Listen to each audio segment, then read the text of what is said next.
It always comes to this.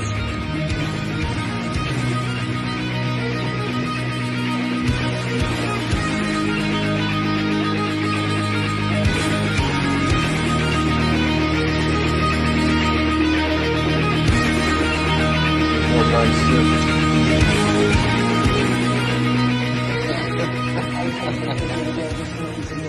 Hello there guys, I'm here to do a bit of a different video today.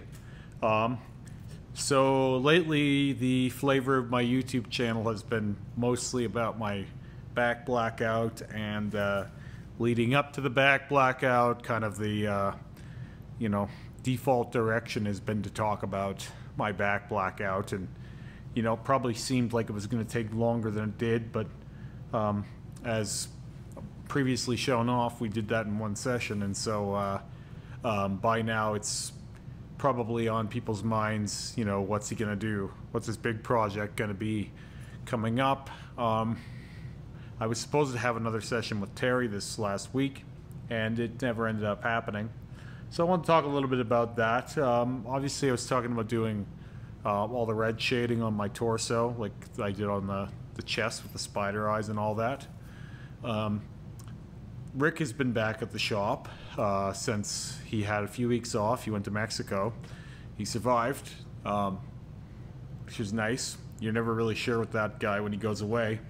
I get worried about him when he takes a long week, like a long weekend. He usually works pretty well every day of his life, and idle hands are the devil's playthings, in his own words. He's not the best at taking time away from the job. So luckily for me, he survived. Luckily for him, he survived, and for all of his many clients, he survived. He's got a lot of projects on the go, and it would be a real bitch to try and have other artists pick those projects up. He does things in a very peculiar way, as anyone who watches this channel should probably know by now. With that said, Terry's been, he's had some personal problems. He's had some family issues, family medical issues, so he hasn't been at work these last few days. I'm supposed to have an appointment with him this week, but that could easily go south as well. He's been, you know, having to reschedule most of his appointments, and a lot of people, they look forward to their tattoo appointments, you know, probably not as much as I do, maybe more than I do. I don't know, I guess it depends on the week. Whereas I'm getting tattooed every week, a couple times a week. For a lot of people, they plan and save for a tattoo for a period of weeks or months, or maybe even years in some cases. They can't get it together financially, and so when you go and you reschedule someone, they're obviously not real impressed. But you know, life happens, and it's kind of what I wanted to make this video about. Is tattooing as a lifestyle in general is, you know, it's a long road, and a lot of people want it to be, you know, over quick, or they just get the picture. You know, you pay for like anything else in the world. I've heard it said like this, you know, tattooing is the only place in the world where you can't get a quote, you can't get a proper price quote on something. No one can guarantee you a deadline, and you know, it's usually looked at as a bit of an insult to even ask an artist what a piece will cost.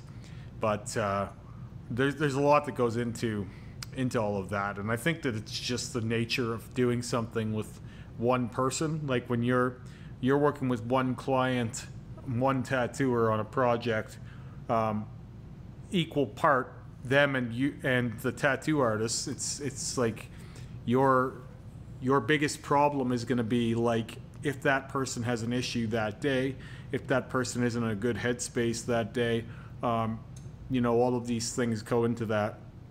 It's not exactly like you had a whole team behind making that tattoo, or you know, like if that client doesn't show up, some other client's going to show up, and you can just sell them that design. You know, whenever your whole event is planned around just two people making it, there's a lot of room for error in that on both sides. And I've always said that in this industry, you're only as good as your dance partner or your running mate. So, for example, you know, you could have a really cool tattoo design, and it could be something that takes you 20 sessions, but you've got a client who only has gas in the tank or money in the bank to go, you know, a handful of sessions, and so that tattoo may never get finished, you know. You can have all the talent in the world, but if you don't have a client that's willing to put up with you for that long or whatever it takes to get there, you're not going to get that that idea off the ground. And so I think that a lot of the cool projects that artists would like to do never end up happening for a large variety of reasons. And the more popular things end up being the things that you can do in a session or two, rather than the limit of things like what I'm doing. My project is ongoing more or less forever. There is no necessary end point. And so when we have people try and book in with Terry or Rick here at the shop for a project like this, because we do more and more, our shop gets more and more inquiry for these kinds of projects. It seems as though there's no easy answer, and I feel like it's hard to give them a realistic timeline for that. We had a woman message the page looking to get some a complete blackout and a back piece reworked by Rick. They wanted to come and spend a week with them, and it's like, the problem with this is you've got someone traveling in, you know, thousands of miles to get a product that is very hard to guarantee in a short time frame. The lesson that should be learned from my videos is that this can be done, but it takes time. So it's a huge responsibility on a Rick or Terry to be able to promise a multi-layer product like that in a sitting or two, you know. So it's tattooing as a lifestyle is different than getting tattooed once or twice here or there, you know. And that's a huge caveat for all the work that I'm doing. It also makes it easier for me conceptually when I don't have, say, a session for a little while. Like, say, I'm probably going to miss 2 weeks in a row with Terry. Now, that's no big deal, right? And I'm not complaining. But part of the reason why that doesn't upset me is because none of what I'm doing it's not going to be the last time, or it's not like I'm getting a product from it necessarily. What I'm getting is an experience or like an event, much like someone would get a similar thing out of suspension or play piercing. Back in the day, play piercing, I don't know if people are still doing a lot of it, but play piercing would be a similar thing where you don't really keep a lot of what you get from it. It's more about the experiential side of it, and the art that you get becomes secondary. Now, you're always going to need to have some carrot on your stick or like a way to get there, but for the most part, what I'm shopping for is different than what most people are shopping for. And if it ends up looking good or looking appealing to people, that was largely a byproduct of the journey there.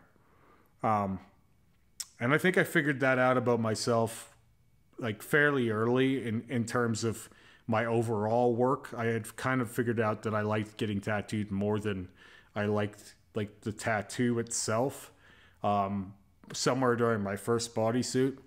And so from that point, for me, the whole game changed, and you have to find, you know, new ways to justify it. And I don't think there's any magic around this, by the way. I think that we all get our dopamine or our endorphin rushes from different places. So I've gone on record to say that I don't understand country music.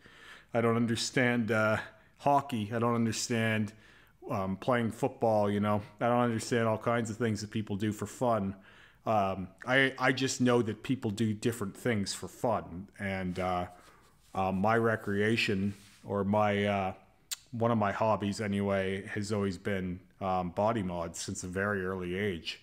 You know, I had my first piercings when I was like, I think 6 years old, and then I had a couple more when I was a little older than that, and then I got my first facial piercing when I was 11.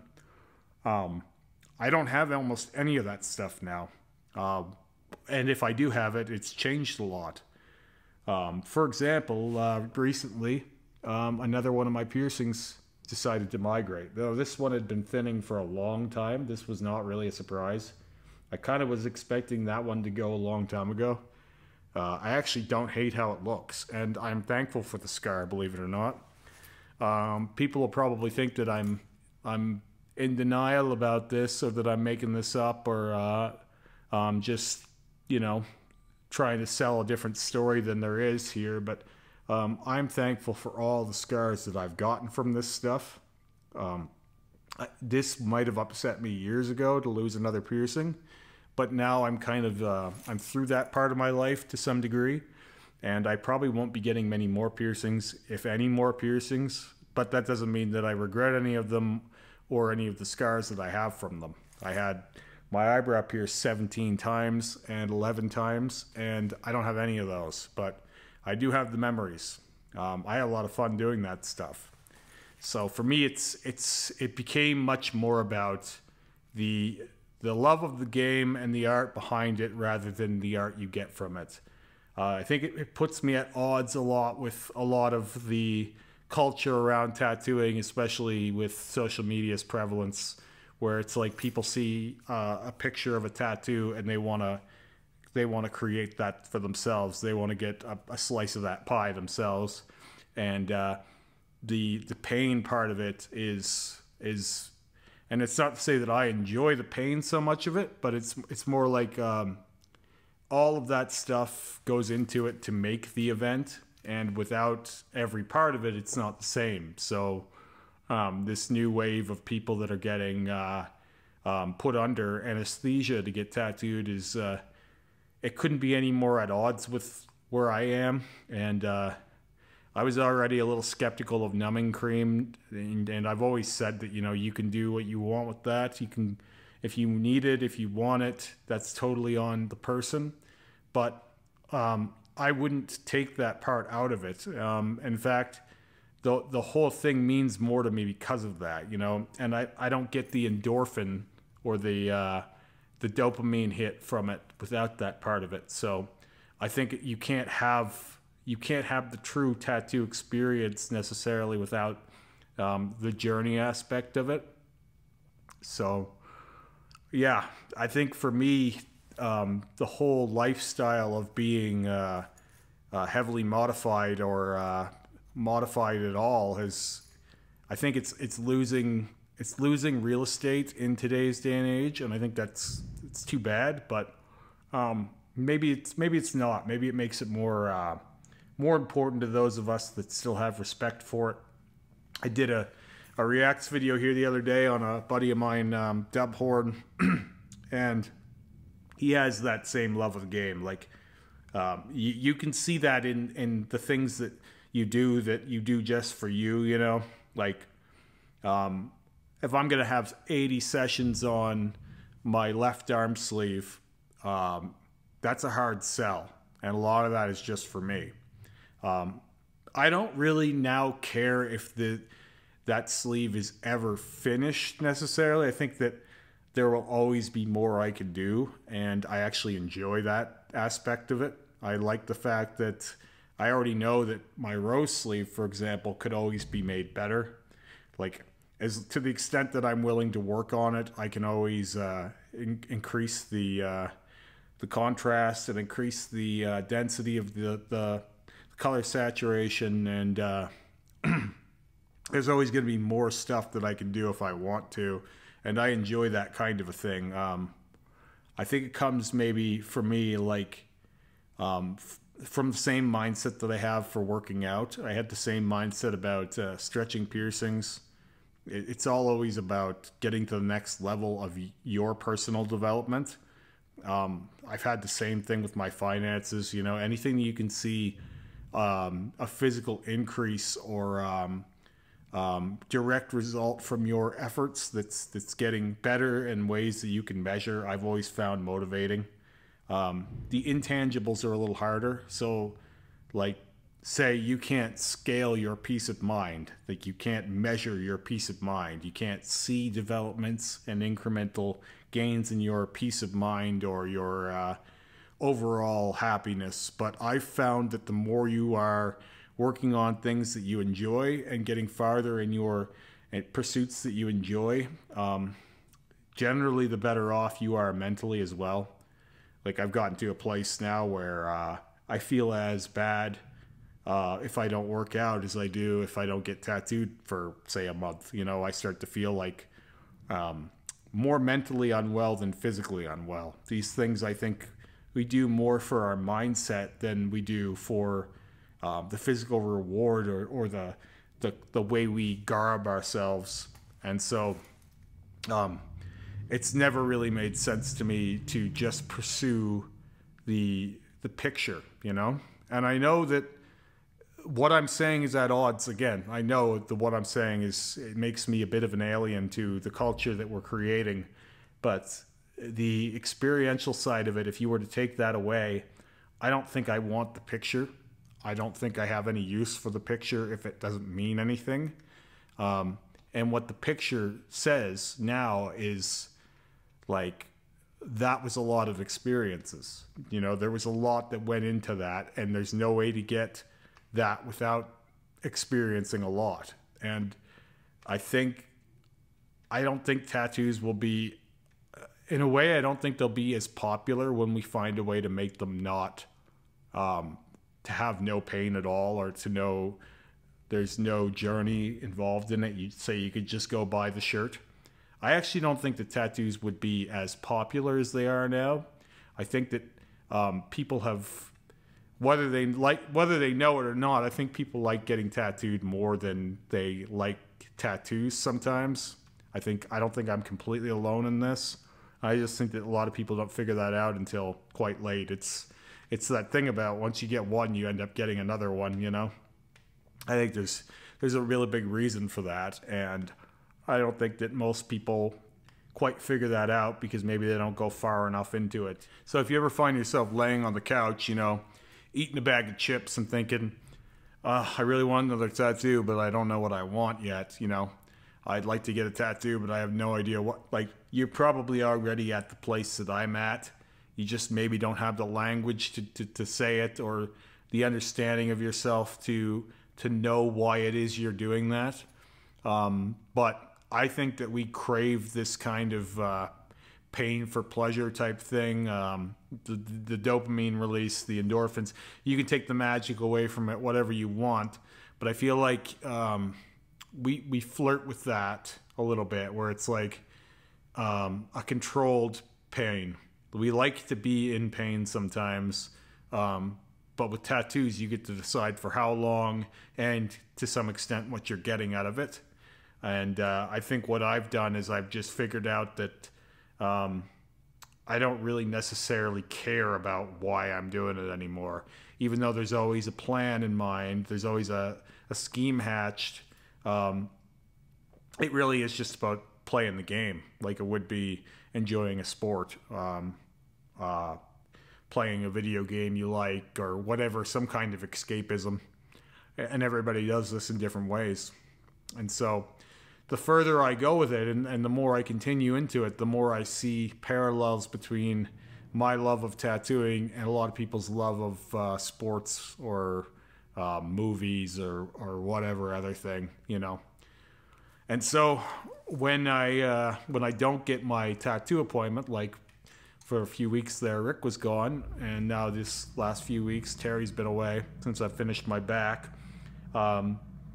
It's never like a big deal because I understand it for what it is, and I don't get too disappointed in the short term. It's more of something I want in my life as an idea, or like something that I'm doing, but I don't necessarily need it to be today. I just want it to be an aspect of my life, always. And you can call that an addiction, you can call that whatever you want, but for me, that's the purest way to enjoy a hobby. Is you don't even really care anymore about whether you win a prize for doing what you love. You're just doing what you love, you know? You don't need any more incentive for it than that. And anyway, with that, I'm going to call this one a wrap. I think that's pretty well summed up what I was trying to say here. Is I guess I'm a little bit... I find myself more and more at odds with the direction that the tattoo world is taking, and I think that there's something noble in sitting for the process and enjoying the process and finding comfort in that. And I think that we're losing sight of that when we take more of that out. I feel like we're going to have less love of the journey, and the whole point of getting tattooed is going to get lost in the shuffle, I think. Anyway, I'll talk to you guys again soon. Have a great day.